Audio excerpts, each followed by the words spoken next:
Hallelujah. प्रभु यीशु मसीह के नाम में उसकी जय जयकार हो। आज के दिन के लिए उसका धन्यवाद हो कि उसने फिर से हमें अपनी मौजूदगी में हाजिर होने का मौका दिया। मेरे अजीज बहनों भाइयों, आज का जो वचन का विषय है,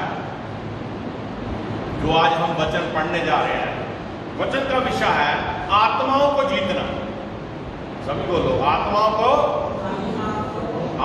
को जीतना। ये दो जने बोलते हैं, सिर्फ सभी ने बोलना है आत्माओं को जीतना।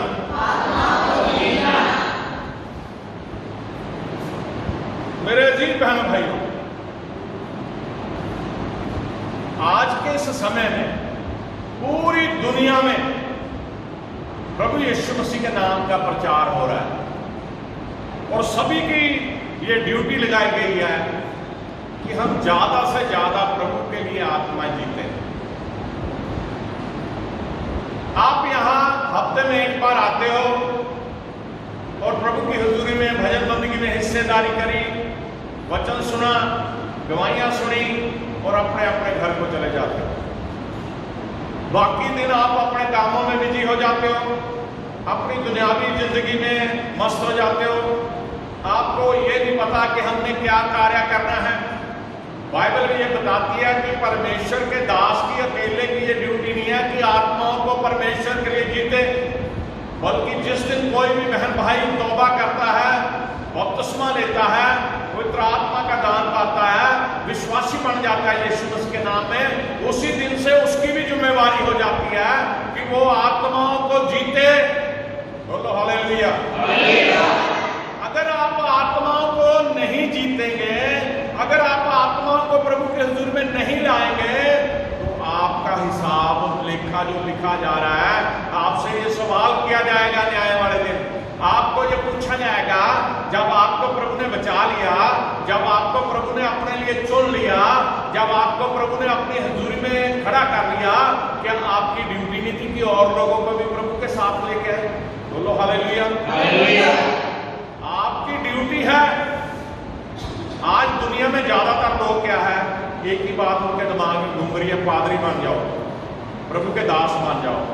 आज तो बाढ़ आई हुई है सोशल मीडिया पे, फेसबुक देख लो, ट्विटर देख लो, व्हाट्सएप देख लो, कोई भी जो मीडिया का कोई भी काम है देख लो, वहां लोग अपने आप को प्रॉफिट ज्यादा लिख रहे हैं, भविष्यवक्ता बने हुए। और बहुत सारे लोग अपोस्टल लिख रहे हैं, प्रेरित लिख रहे हैं, जो चेले प्रभु के 12 चेले थे, प्रेरित थे वो। और बहुत सारे लोग सिर्फ यही काम कर रहे हैं कि वो पादरी है बस। लेकिन मेरे अजीज बहन भाइयों, काम हमारा असल में है प्रभु यीशु मसीह के लिए रूहों को जीतना। बोलो हालेलुया। आपके घर में 5 प्राणी हैं, ध्यान से सुनिए, और आपको प्रभु ने चुन लिया। और जब आपको प्रभु ने चुन लिया, आप प्रभु के साथ चल रहे हैं, प्रार्थना भी कर रहे हैं, वचन भी पढ़ रहे हैं, प्रभु के संग चल रहे हैं, क्या आपकी ड्यूटी नहीं है कि आपके जो 4 जी हैं, बाकी आपके 4 परिवार के सदस्य हैं, वो भी बच जाए? आप नहीं चाहते वो बच जाए? आपको चाहिए कि आप उनको भी बचाएं। आपके पड़ोस में कोई पाप उससे जी रहा है, मरने के लिए, नरक में जाने के लिए तैयारी कर रहा है, आपकी ड्यूटी बनती है उसको जाके प्रभु यीशु मसीह का नाम बताएं, प्रभु यीशु मसीह के बारे में बताएं। आपको पता, जब यीशु मसीह धरती पे थे, जब वो इस जगत में शरीर में थे, तो वो पापियों के पास ज्यादा जाते थे और फकीर फरीसी कहते थे चेलों को, आपका गुरु तो पापियों के साथ खाता पीता है। यीशु मसीह ने पाप से घृणा करने के लिए कहा है, पापी से घृणा करने के लिए नहीं कहा।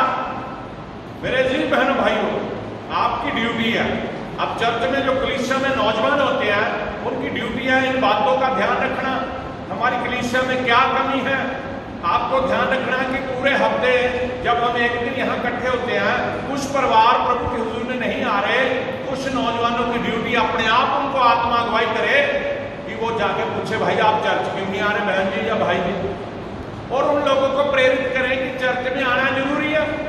जितने लोगों को आप बताएंगे, आपकी उस मेहनत का फल आपको ही मिलेगा। जितने लोगों को आप प्रचार करेंगे, उसका फल आपको ही मिलेगा। सिर्फ ये मत सोचिए कि मैं ऐसा करूं, मैं करूं पादरी बन जाऊं या मैं प्रचारक बन जाऊं। इन बातों पे ध्यान देने की बजाय आप प्रभु के लिए रूहें कितनी जीतते हैं ये बन जाइए। बोलो हालेलुया। मैं वचन के जरिए आपको सिखाता हूं नीति वचन, जरा पढ़िए फटाफट। नीति वचन 11 अध्याय उसकी 30 है, पढ़िए जरा। नीति वचन 11 की 30।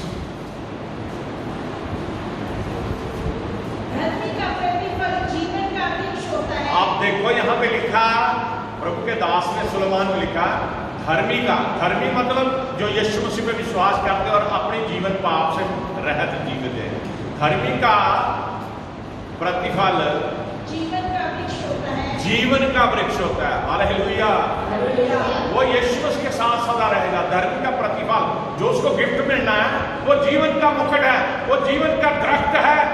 हाँ जी। और बुद्धिमान मनुष्य लोगों के मन को मोह लेता है। बुद्धिमान मनुष्य लोगों के मन को मोह लेता है। बोलो हालेलुया।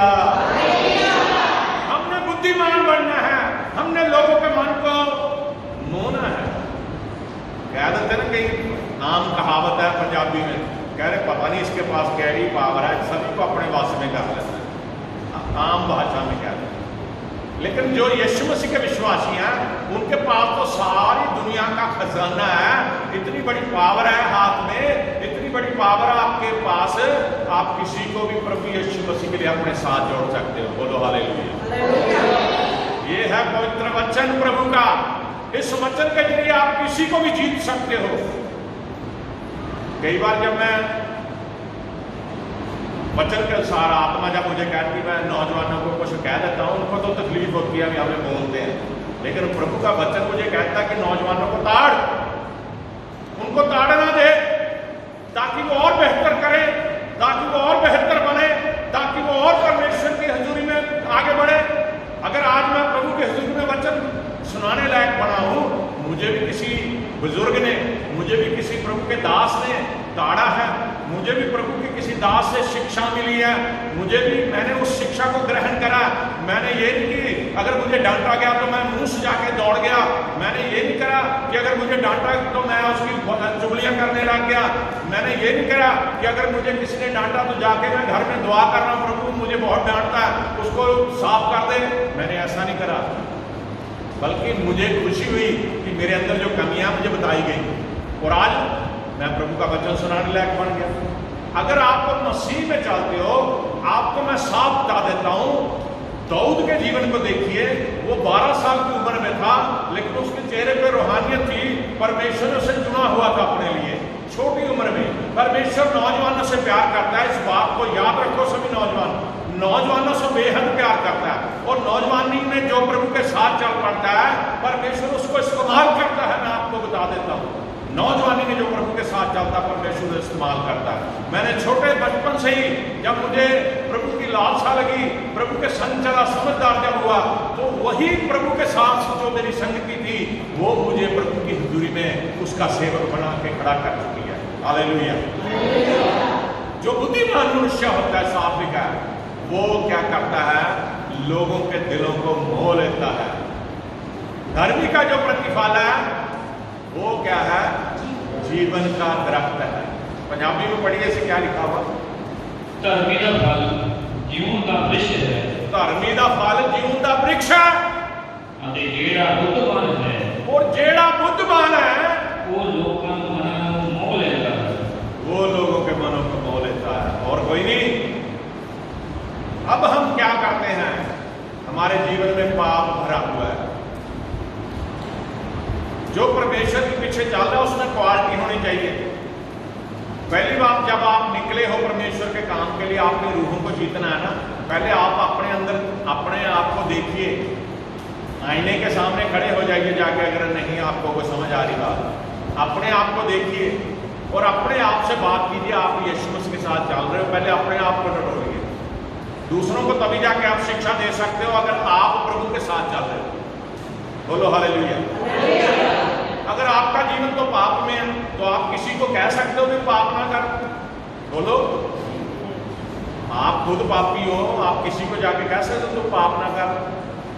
जब तक आप अपने आप को चेक नहीं करते, अपने आप को शुद्ध नहीं करते, अपने आप को दुरुस्त नहीं करते, किसी को आपको अधिकार नहीं है जाके कहने का कि तू पाप कर रहा है। आज छोटी छोटी बात से नौजवान गुस्से हो जाते हैं, छोटी छोटी बात से मुंह सुझा लेते हैं। क्यों? क्योंकि वो प्रभु के साथ नहीं जाते। नौजवानों का जीवन समर्पित जीवन होना चाहिए। जैसे पौलुस कहता मेरा जीना मसीह के लिए, मर जाना लाभ है। यीशु मसीह के लिए कुछ भी करने के लिए तैयार रहना चाहिए। रूहों को जीतने के लिए पहली क्वालिटी तो चाहिए जो विश्वासी है कि वो खुद बाइबल को पढ़ने वाला हो, प्रार्थना करने वाला हो और प्रभु के साथ चलने वाला हो। दूसरी बात, वो घमंडी नहीं होना चाहिए, लोगों को साथ बुरे व्यवहार नहीं करने वाला होना चाहिए और लोगों के साथ मिलनसार होना चाहिए। और ऐसा मिलनसार नहीं होना चाहिए कि परमेश्वर के कामों को छोड़ के बाकी और कामों में मिलनसारी करने लग जाए, परमेश्वर को छोड़ ही दे। मित्रता जो है प्रभु को रूहों को जीतने के लिए की जाती है। मित्रता इसलिए नहीं की जाती कि अपनी कामनाओं को पूरा करने लग जाओ, किसी को फ्रेंड बना लो, किसी को मित्र बना लो, तो दुनियावी बातों में लग जाओ, परमेश्वर का नाम काम ही छोड़ दो। आपकी ड्यूटी है, एक मैं आपको गवाही सुनाता हूँ, एक प्रभु के दास को, प्रभु के दास ज्यादातर क्या होता है, वचन तैयार करने में लगे रहते हैं। प्रभु के दास प्रभु के साथ लगे रहते हैं, पूरी कलीसिया के लिए दुआ करने में लगे रहते हैं। प्रभु के दास में मीटिंगों में व्यस्त रहते हैं। प्रभु के दास बड़ी बड़ी कन्वेंशनों में व्यस्त रहते हैं। प्रभु के दास को बहुत काम होते हैं और फिर जब उनको इतने काम होते हैं तो वो जो रूहों को जीतने का कार्य है उसे कई बार भूल जाते हैं। एक प्रभु के दास की गवाही है, उसे आत्मा के द्वारा परमेश्वर ने उसे दिखाया, उसे परमेश्वर के सामने कटहरे में जैसे कोर्ट कचहरी में खड़ा कर दिया जाता है वैसे खड़ा कर दिया गया। उसे पूछा गया, परमेश्वर ने पूछा, भाई तेरे जितने संगी साथी थे, पादरी थे या दोस्त मित्र थे या तेरे रिश्तेदार थे, तेरी कलीसिया थी, कितने रूहों को तूने बचाया, कहाँ है उनकी रूहें? वो कह रहा पता नहीं। उसी समय नरक में धंस गया। ध्यान से सुनिए मेरे अजीज बहन भाइयों, हमने रूहों को जीतना है, हमने रूहों को परमेश्वर के सन्मुख लेके आना है। अकेले पादरी की ड्यूटी नहीं है रूहों को जीतने की, आप सभी की ड्यूटी बनती है जितने भी। आप देख लीजिए दुनियावी तौर पे जो लीडर होते हैं उनका प्रभाव इतना लोगों के ऊपर होता है, वो कोई रैली करनी होती ना उन्होंने, वो कहते हैं ऐसा करो भाई, हाँ भाई तुझे मोहल्ले का प्रधान बनाया, तुझे वार्ड का प्रधान बनाया, तुझे फलाने का बनाया, तुझे ऐसा कर, 5 बंदे लेके पहुंच जाना वहां। तो बंदा 10 को इकट्ठे करता 5 की बजाय दुनियावी तौर पर, और वहां भीड़ लग जाती है। और जिस जीवन देवता पर में जिंदा परमेश्वर के सामने हमने आना, हम पहले खुद ही नहीं आना चाहते। आज बारिश होगी, आज धूप बहुत है, आज ऐसा हो गया, बारिश होगी तो आप भीग ही जाओगे और नहीं कुछ होगा, लेकिन आत्मा तो आपकी तृप्त होगी यहीं आके। अगर मौसम की कोई खराबी होगी कि आपको मौसम अड़चन नहीं डाल सकता, क्योंकि आप प्रभु के बच्चे हैं। आज बहुत सारे लोग नहीं आए सिर्फ इसलिए कि बारिश हो रही है, तो उनको भी फल भी ऐसा ही मिलेगा।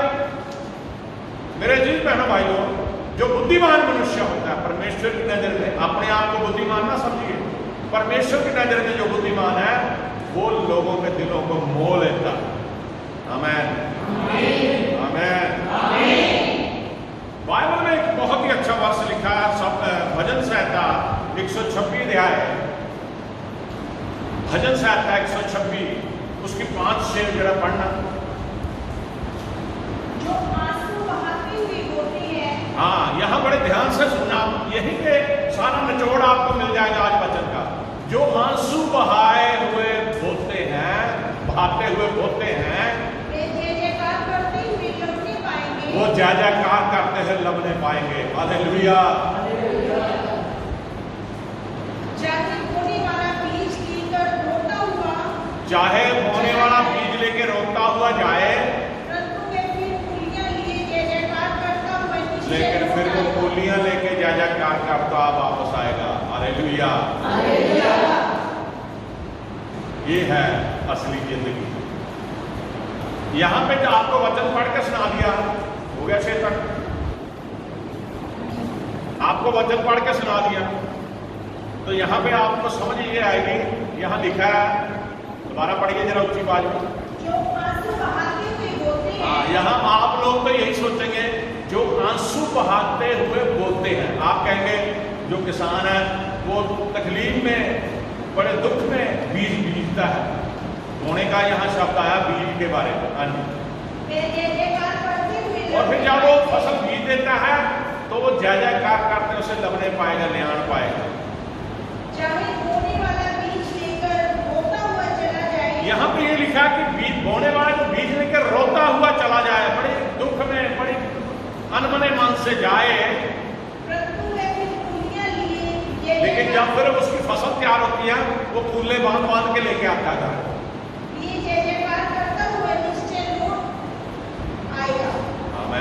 निश्चय लौट आएगा। अब यहां पे ध्यान दीजिए, जो आंसू बहाते हुए बोलते हैं, आप प्रभु के साथ हैं।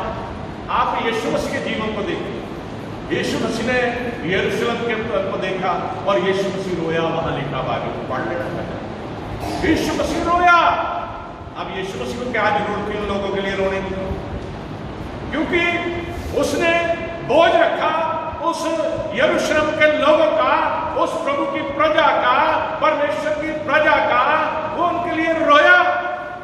और पौलुस लिखता है, बाद में आपको पढ़ाया जाएगा कि मैं 3 दिन 3 रात तक आंसू बहा के रोता रहा इनके लिए। हालेलुया। और बहुत सारे प्रभु के दास यशायाह भी रोता रहा लोगों के लिए, रो रो के उसने प्रार्थना करी। दानियल ने रो रो के प्रार्थना करी। मेरे अजीज बहन भाइयों, दाऊद ने रो रो के प्रार्थना करी। और जे अगर आप रो के प्रार्थना करते उसका जवाब भी मिलता है, जल्दी मिलता है। मैंने 1994 में जब प्रभु की सेवा करी और मैंने बहुत बार रो के प्रार्थना करी अपनी कलीसिया के लिए, अपने प्रभु के नाम के लिए, अपने प्रभु के नाम को बढ़ाने के लिए। और मैं हमेशा प्रार्थना का जवाब मांगता हूं प्रभु से। मैं आज भी प्रभु से कहता हूं, प्रभु कि मैं 1994 से आपकी सेवा कर रहा हूं और मेरी कलीसिया में कभी कलीसिया बहुत बढ़ जाती है, कभी शैतान कलीसिया को पीछे कर देता है। ये जो बड़े उतराव चढ़ाव है इसे खत्म कीजिए और कलीसिया को बुद्धि दीजिए ताकि मैं आपके लिए सही मायने में रूहें जीत लूं। जो लोग प्रभु के घर नहीं आते वो शैतान के वश में हो जाते हैं। जो लोग प्रभु से संगति तोड़ देते हैं वो शैतान के चक्कर में आ जाते हैं। आज बहुत सारे लोग सोए हुए हैं, बारिश हो रही है सो जाओ। आज बहुत सारे लोग अपने काम में बिजी हैं, उनके पास टाइम नहीं है यीशु मसीह के लिए 2 घंटे निकालने का। आज बहुत सारे लोग अपने घरों में आराम से बैठे हैं कि आज क्या करने जाना, पिछले हफ्ते तो जा आए थे। ऐसी बातें शैतान आपके दिल में डालता है, इसलिए आप प्रभु के साथ संगति नहीं करते। और जिस दिन न्याय होगा तो आपको कुछ नहीं मिलेगा। जिन्होंने आंसू बहा बहा के बोया है वो क्या है, उसे पाएंगे भी। हालेलुया। जो आप प्रभु का वचन लोगों में बीजोगे उसका फल आपको भी मिलेगा। उनको तो बचाया जाएगा, आपको भी फल मिलेगा। प्रभु के वचन को बीजना है। छोटी मोटी बातचीत कीजिए। कई बार आप किसी ऐसे जो गुमराह हो चुका बहन भाई बच्चा बुजुर्ग कोई भी है उससे बात करेंगे, वो उल्टी सीधी बातें आपको सुनाएगा। घबराइए मत, आप मन में उसके लिए प्रार्थना करते रहें। इधर उधर की बातें मारेगा, घबराइए मत, आप उसके लिए प्रार्थना करते रहें। आपको वो गुमराह करने की कोशिश करेगा, घबराइए मत, आप उसके लिए प्रार्थना करें। या अपनी कलीसिया के लिए रोजाना प्रार्थना करें, अपने परिवार के लिए रोजाना प्रार्थना करें, अपने दोस्तों के लिए रोजाना प्रार्थना करें। उन लोगों के लिए प्रार्थना करें जो मसीह में नहीं है, उन लोगों के लिए प्रार्थना करें जो मसीह से दूर हो गए, उन लोगों के लिए प्रार्थना करें जो परमेश्वर से दूर हो गए। उन लोगों के लिए प्रार्थना प्रार्थना प्रार्थना बार बार करें ताकि आपकी प्रार्थना का जवाब मिले। और जैसे एक किसान बीज बीने के लिए ले जाता है, बड़ा कष्ट होता है, सर्दी होती है, कई बार इतनी सर्दी होती है रजाई से निकलने का जी नहीं करता, लेकिन उसको पता है कि अगर बीजेगी फसल बीजेगा नहीं तो वो खाएगा क्या, इसलिए वो मजबूरी में फसल बीजने जाता है। और जो कणक बीजते हैं सर्दी में उनके हाथ नीले पड़ जाते हैं नंगे मोड़ते हुए, लेकिन वो काम करते रहते हैं। और जब गर्मी आती है तो वो फसल पुल्ले बना के घर लेके आते हैं। इसी तरह से जब आप परमेश्वर के लिए काम करते जाते हो, मींह चले, आंधी चले, तूफान चले, कुछ भी हो, आप प्रभु का साथ नहीं छोड़ते, आप प्रभु का नाम नहीं छोड़ते, आप प्रभु के लिए काम करना नहीं छोड़ते, तो प्रभु आपको ब्लेस ब्लेस ब्लेस ब्लेस करेगा। हालेलुया। बहुत सारे लोगों को ये बात समझ नहीं आती कि प्रभु के लिए करें क्या। कई लोग बहाने लगाते हैं, ध्यान से सुनिए, कई लोग बहाने लगाते हैं कि हमें बाइबल समझ नहीं आती। कई तो सीधे ही कह देते हैं मैं तो जी अनपढ़ हूँ, मुझे बाइबल नहीं पढ़ने आती। फिर आप दुनियावी बातों को याद कैसे रखते हो? दुनियावी जो टेलीविजन पे सीरियल है उन्हें कैसे याद करते हो? उसकी सास ऐसी थी, उसका नौ ऐसी थी, उसकी फलाना ऐसा था, वो कैसे याद रह जाते आप? वो उस समय क्यों नहीं कहते मैं तो अनपढ़ हूँ, मुझे क्या पता सीरियल क्या है, कहानियाँ क्या है? वो याद रह जाती है। किसी की चुगली करनी याद रह जाती है आपको जो अनपढ़ है। बाइबल के लिए आप कहते हैं मैं तो अनपढ़ हूं। आप सुनते तो है, कान तो है आपके, आप जिस तरह सुनते हो बच्चों को उसको स्मरण करो, याद करो। जो सुना है उसको रिपीट करो, जो सुना है उसके बारे में चर्चा करो, जो सुना है अपने बच्चों को बताओ, जो सुना है अपने पड़ोसी को बताओ, जो सुना है अपने किसी आस पड़ोस वाले को बताओ जो पाप में जी रहा है। लेकिन ये काम तो हम करते हैं, हमारा ध्यान सिर्फ अपने लिए है।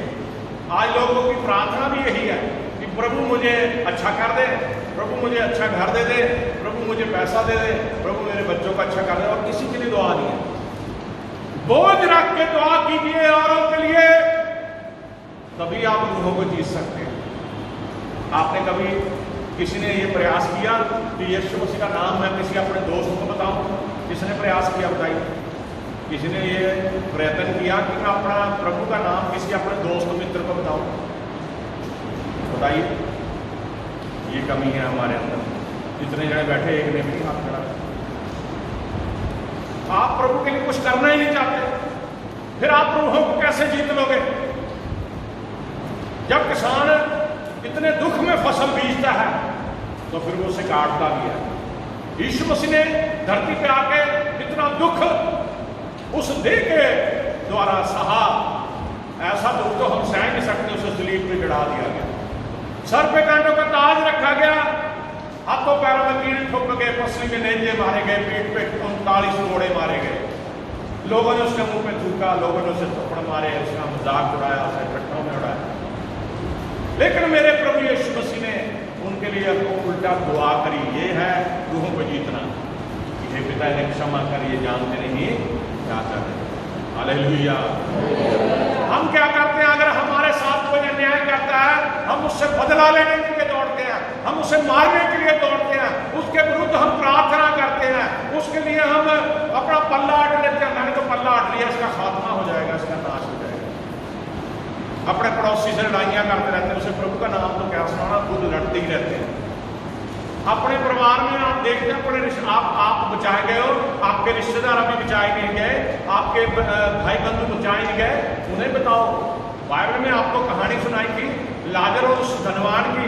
जब लाजर मर गया तो इब्राहिम की गोद में गया और धनवान मर के नरक में गया। और फिर आज हमने जबूर भी पढ़ा कि मरने के बाद कोई भी आराधना प्रार्थना नहीं हो सकती। आपको जीवन मिला है इसलिए इसमें प्रार्थना हो सकती है, इसमें परमेश्वर का नाम लिया जा सकता है। फिर वो धनवान कहता है इसे मेरे और भी भाई हैं 5, मेरे पिता के घर में से जन्म दे के भेज दे ताकि उनको बचा ले। क्या फायदा?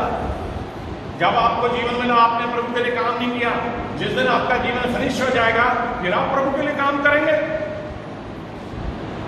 इसलिए जिस तरह वचन में दाऊद बादशाह ने कहा, जो आंसू बहाते हुए बोलता है वो जय जयकार करते हुए लबने पाएगा। हालेलुया। और जो दुख उठा के बीज बोता है वो उसे आनंद से पाएगा। हालेलुया। हमने अगर पाना है तो प्रभु की हुजूरी में पा सकते और कहीं से नहीं मिल सकता मेरे दिल धर्म भाई। मरकुस रसूल इंजील आत्मा को जीतने वाला कारण बने हम मरकुस उसका 8 अध्याय है, उसकी 35 से लेकर 38 तक पढ़े, 8 की 35 से 38 तक।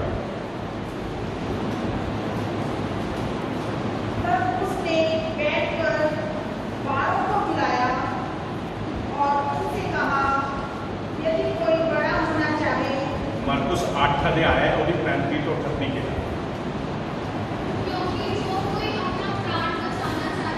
क्योंकि जो कोई अपना प्राण बचाना चाहे। देखो यहाँ पे आज लोग क्या सिर्फ अपना प्राण बचाने के लिए लगे हुए हैं। यीशु मसीह कहते हैं यदि कोई अपना प्राण बचाना चाहे वह उसे खो देगा। हालेलुया। जो अपने जिस्म से प्यार करेगा, जो अपने आप से प्यार करेगा, वो पाप में गिरा रहेगा, वो अपने प्राण को खो देगा। आगे क्या लिखा देखिए,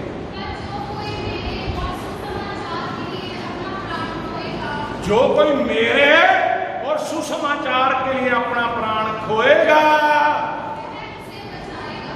वह उसे बचाएगा। आमीन। यीशु मसीह साहब कहते हैं जो मेरे और सुसमाचार के लिए अपना प्राण खोएगा वो बचाएगा। जो उसके लिए, प्रभु के लिए मरने के लिए तैयार होगा, उसका प्राण सेव किया जाएगा। हाँ जी। और यहाँ पे यह बात क्लियर कर दी प्रभु यीशु मसीह ने कि अगर एक आदमी, मनुष्य पूरी दुनिया को प्राप्त कर ले, ध्यान से सुनना जरा, खुद मर जाए, अपने प्राण की हानि उठाए, तो उसे क्या लाभ होगा? बताओ मुझे। मेरे अजीज बहन भाइयों, समझ रखते हो आप? यीशु मसीह कहते हैं अगर मनुष्य आदमी पूरी दुनिया को प्राप्त कर ले, जो कुछ इसमें है, धन दौलत, कोठी, कारें, हवाई जहाज, जो कुछ भी है, इसके अलावा जो भी दुनियावी चीजें हैं, भौतिक वस्तु है या कुछ भी है, वो सब कुछ पाले और बड़ा आनंद करे, मेरे पास तो सब कुछ है, लेकिन वो मर जाए, लिखा है वो अपने प्राणों की हानि उठाए, तो उसे क्या लाभ? कोई लाभ है? बाइबल में लिखा ना, एक इंसान ने देखा कि मेरे पास तो बहुत कुछ है, खा पी के शाम को सोच रहा है अब तो मैं पता नहीं कितने टाइम तक काम भी ना करूं, मेरे पास इतना है। तो परमेश्वर ने बताया कि ये मूर्ख, रात को अगर तेरे प्राण ले लिए जाए तो क्या किस काम का है जो तूने इकट्ठा किया? बोलो हालेलुया। किसी काम का नहीं है। इसलिए यहाँ साफ लिखा, अगर मनुष्य सारे जगत को प्राप्त कर ले, अपने प्राणों की हानि उठाए, तो उसे क्या लाभ? आगे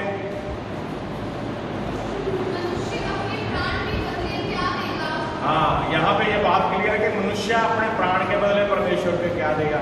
परमेश्वर कहे प्रभु मुझे मारना मत, मैं तुझे क्या दोगे आप परमेश्वर को? परमेश्वर की मर्जी आपकी उम्र को लंबा करना, परमेश्वर की मर्जी आपकी उम्र को बढ़ाना। हाँ जी।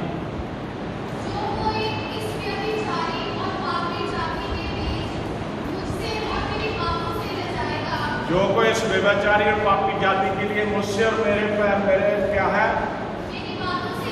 मेरी बातों से लजाएगा। मनुष्य का पुत्र भी जब वो पवित्र दूतों के साथ अपनी महिमा में आएगा, उससे ले जाएगा। 38 की पढ़ना बस। हालेलुया। मेरे अजीज बहनों भाई, अगर इंसान सारी दुनिया को प्राप्त कर रहे अपने आप का, खुद वो अपने प्राण की हानि है, उसे क्या लाभ? ये सोच लो। इस बात पे आप सोचिए, बैठ के घर जाके भी सोचिए। अगर आपने आत्मा को नहीं जीता प्रभु के लिए तो आपको कोई फायदा नहीं है। अगर आप आत्मा को नहीं जीतते तो आपको कोई भी कुछ लाभ नहीं होना। याकूब का खत उसका पहला अध्याय उसके 5 आयत में पढ़िए, लिखा है, याकूब का खत पहला अध्याय 5 आयत पढ़िए। याकूब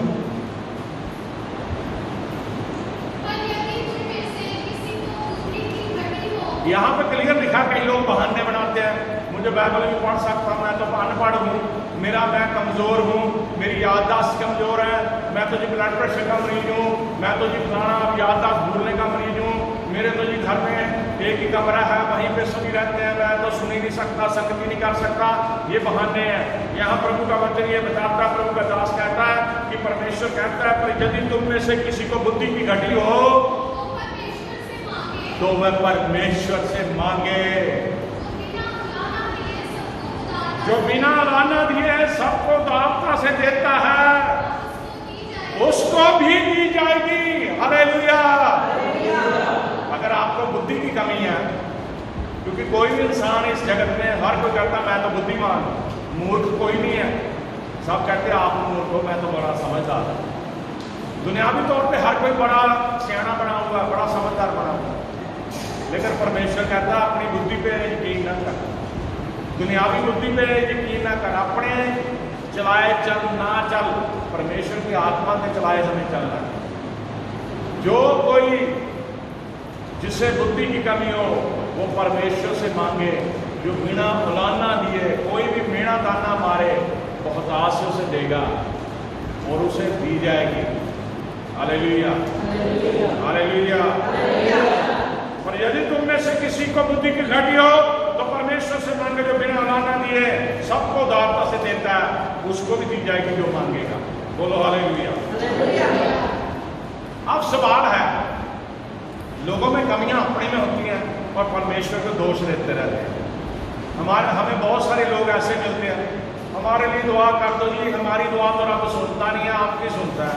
ऐसा नहीं है, परमेश्वर बच्चे की भी दुआ सुनता है, परमेश्वर हर विश्वासी की दुआ सुनता है। परमेश्वर ने विश्वासियों को चुना ही इसलिए है ताकि वो दुआ करें, परमेश्वर उनका जवाब दे। अब बहुत सारे लोग क्या है, कार्य गलत करते हैं और सोचते हैं मसीह के साथ हम चल रहे हैं। इफ्सियों का खत 5 अध्याय, इफ्सियों की पत्री 5 अध्याय उसकी 18 पढ़ो जरा।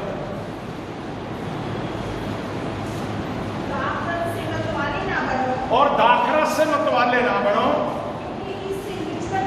इससे लुचपन होता है। आत्मा से परिपूर्ण मैं। अब बहुत सारे लोग जो शराब पीने के आदी हैं तो वो कह देते ना जी रब ने तो क्या, खाओ पियो ऐश करो, ये बताते हैं। आधे तो हमें हमारे साथ बहस करते हैं, पौलुस ने तो कहा जी दब के पिया कर, तेरे पेट के कीड़े मर जाएंगे। पेट के कीड़े कितने इतने सप पड़े हुए जो मरते नहीं है। यहां तो लिखा यीशु मसीह के दास ने बताया कि पौलुस कहता दाखरस से मतवाले मत बनो, उससे लुचपन पैदा होता है। हालेलुया। रब का नाम नहीं फिर आता दिमाग में, लुचपन पैदा होता है। बल्कि आत्मा से परिपूर्ण होते जाओ, जिसके लिए आपको बनाया गया। हमने आत्मा से परिपूर्ण होना है, हमने आत्मा से प्रभु के हुजूर में चलना है। यहाँ ऐसे किसी चर्च में प्रचार चल रहा था, कल्याण से कोई सरदार सिख फैमिली के पीछे बैठा था। जब उसे कहा गया ये वचन पढ़ा, मैंने तो आज भी वैसे ही आ गया, वचन पढ़ा गया, कह रहा जी हमारा गला कोड़ दो आके। वो पीता था। जब कहा ना दाखरा से मतवाले बनाने से लुचपन पैदा होता है, कहना मार दो जी हमें आके, यहाँ गला कोड़ दो हमारा। तो मैंने कहा भाई हम कोई गला कोड़ने के लिए थोड़ी कह रहे हैं, हम तो वचन सुना रहे। अगर आप नहीं परमेश्वर के वचन के ऊपर ध्यान दोगे तो नरक में जाओगे। 2 ही रास्ते हैं, या तो आत्मा को जीत लो या खुद प्रभु के लिए अच्छे बन जाओ। और जब आप परमेश्वर के पीछे चलोगे तो स्वर्ग में जाओगे, वरना आपका जीवन जो नहीं परमेश्वर के पीछे नरक में जाओगे। फैसला आपको करना है। पंजाबी पढ़े शिव 5 दिखा रहा, मैं ना बस ना हो ਜਿਹਦੇ ਵਿੱਚ ਦੁਸ਼ਮਣ ਹੁੰਦਾ ਹੈ ਸੋ आत्मा ना भरपूर हो। अब आत्माओं को जीतने के लिए हार्दिक पीड़ा भी उठानी चाहिए। ब्रोकन हार्ट इंग्लिश में बोलते हैं, ब्रोकन हार्ट यानी कि रो रो के दुआ करनी, अपने आप को तोड़ देना परमेश्वर के लिए, अपने आप को तोड़ देना उस आत्मा को जीतने के लिए, अपने आप को परमेश्वर आगे रो रो के रखना। प्रभु इस बहन को बचा ले, प्रभु इस भाई को बचा ले, प्रभु इस बच्चे को बचा ले, प्रभु इस आत्मा को बचा ले। प्रभु मैं इसे आपके सन्मुख रखता हूं, प्रभु मेरी दुआ को सुन। मेरे जिन बहन भाइयों, यीशु मसीह यरूशलेम के लिए रोया और यिर्मयाह नबी भी चाहता था कि शहर के लिए दिन रात रोए। और प्रेरितों के काम में जब हम पढ़ते हैं, पौलुस प्रेरित भी बड़ी दीनता से आंसू बहा बहा के परीक्षा में से गुजरते उनके लिए प्रार्थना करता था। और वो ये कहता है, प्रेरितों के काम 20 की 31 पढ़ दो, 20 की 31, प्रेरितों के काम 20 की 31।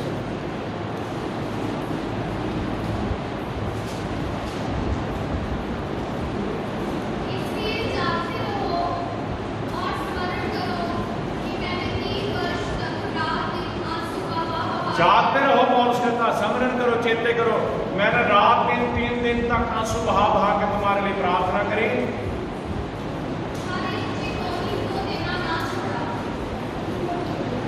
तो ये शिक्षा को सभी को देना ना छोड़ो। Hallelujah, hallelujah, hallelujah. पंजाबी में पढ़ दो।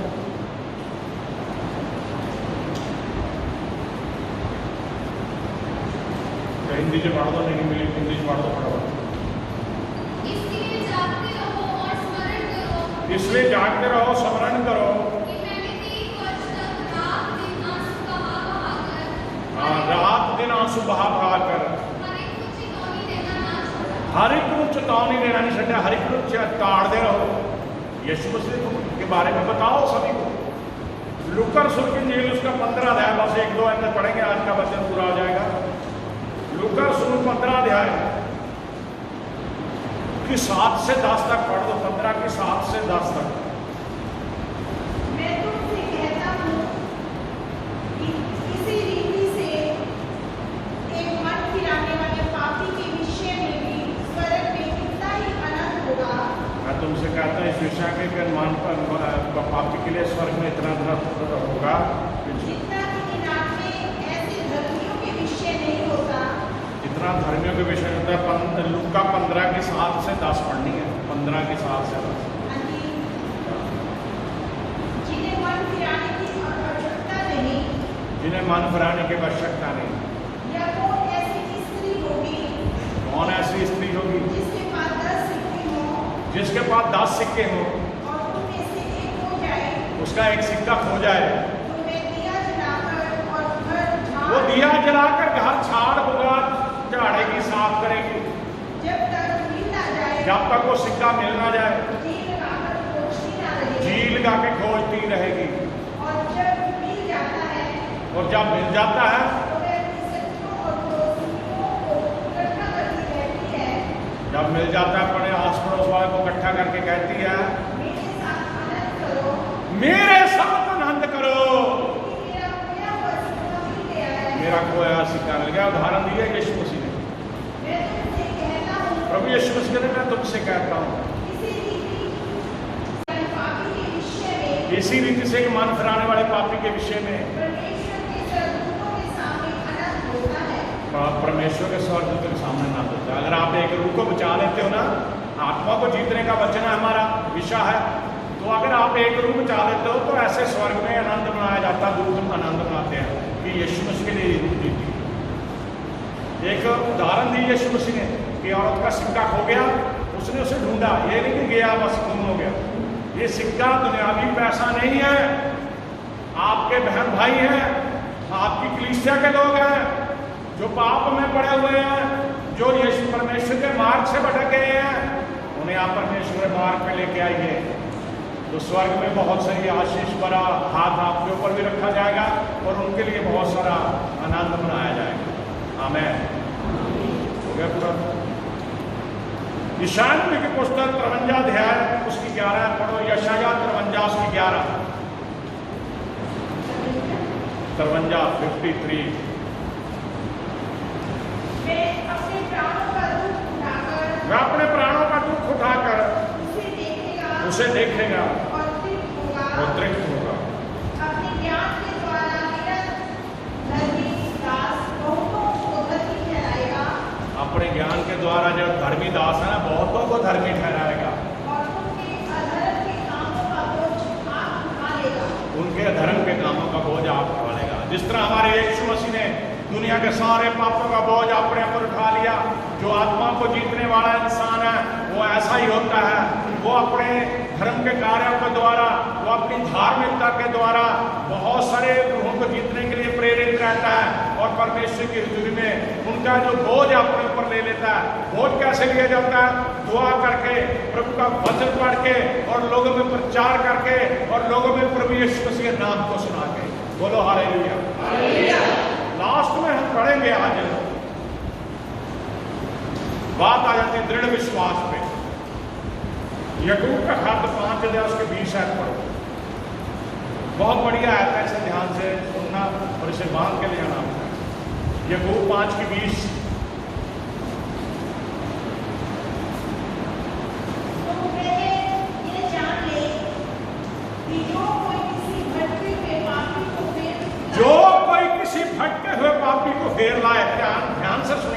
यही निचोड़ है सारे वचन का। जो कोई किसी भटके हुए पापी को फिर पापों से फेर लाए, वह एक प्राण को मौत से बचाएगा, नरक की मौत से बचाएगा। हाँ जी, उसके अनेक पापों पर पर्दा डाल देगा। बोलो हालेलुया। आपने जीवन भर पाप किया, आपने जीवन भर गुनाह किए, आपने जीवन भर परमेश्वर से दूरी बना के रखी, आपने जीवन भर ऐसे ऐसे बात करे जो परमेश्वर को नहीं बाते, और जिस दिन आपने तौबा कर ली, जिस दिन आपने परमेश्वर को अपना मुक्तिदाता मान लिया, जिस दिन आपने परमेश्वर को अपना मुक्तिदाता मान लिया, तो परमेश्वर क्या कहता है कि वो जितने पाप किए उसमें पर्दा डाल देगा। इसी तरह से जो कोई किसी भटके हुए पापी को फेर लाए, यानी कि आत्मा को बचा ले, वह एक प्राण को मृत्यु से बचाएगा, एक मरने वाले इंसान को जीवन दे देगा। वो जीवन यीशु मसीह के बीच में, वो एक प्राण को मृत्यु से बचाएगा, अनेक पापों पर पर्दा डालेगा। आमीन, आमीन। मेरे अजीज बहन भाइयों, अगर आप आत्मा को जीतना चाहते हैं तो प्यार हो जाइए, रोजाना दुआ करिए, अपनी कलीसिया के लिए बोझ रख के दुआ करिए, रो रो के प्रार्थना करिए, अपने बहन भाइयों के लिए प्रार्थना करिए। अगर कोई नशा करता है उसको नशा छुड़ाने के लिए प्रार्थना करें। अगर कोई पाप में जीवन जी रहा उसके लिए पाप में निकलने के लिए दुआ कीजिए। अगर कोई गुस्से की बदलू से जकड़ा हुआ उसे गुस्से की आत्मा को निकालने के लिए दुआ कीजिए। अगर किसी में दुष्टात्मा फंसी हुई है उस दुष्टात्मा को खत्म करने के लिए प्रार्थना करें। अगर कोई प्रभु के घर नहीं आता उसके लिए प्रार्थना करें। अगर कोई परमेश्वर के हुक्म को नहीं मानता उसके लिए प्रार्थना करें। अपने लिए प्रार्थना करें, अपने बहन भाइयों के लिए प्रार्थना करें, तभी आप प्रभु के लिए बहुत शरीर में जी सकते हैं। प्रभु आपको आशीष दे।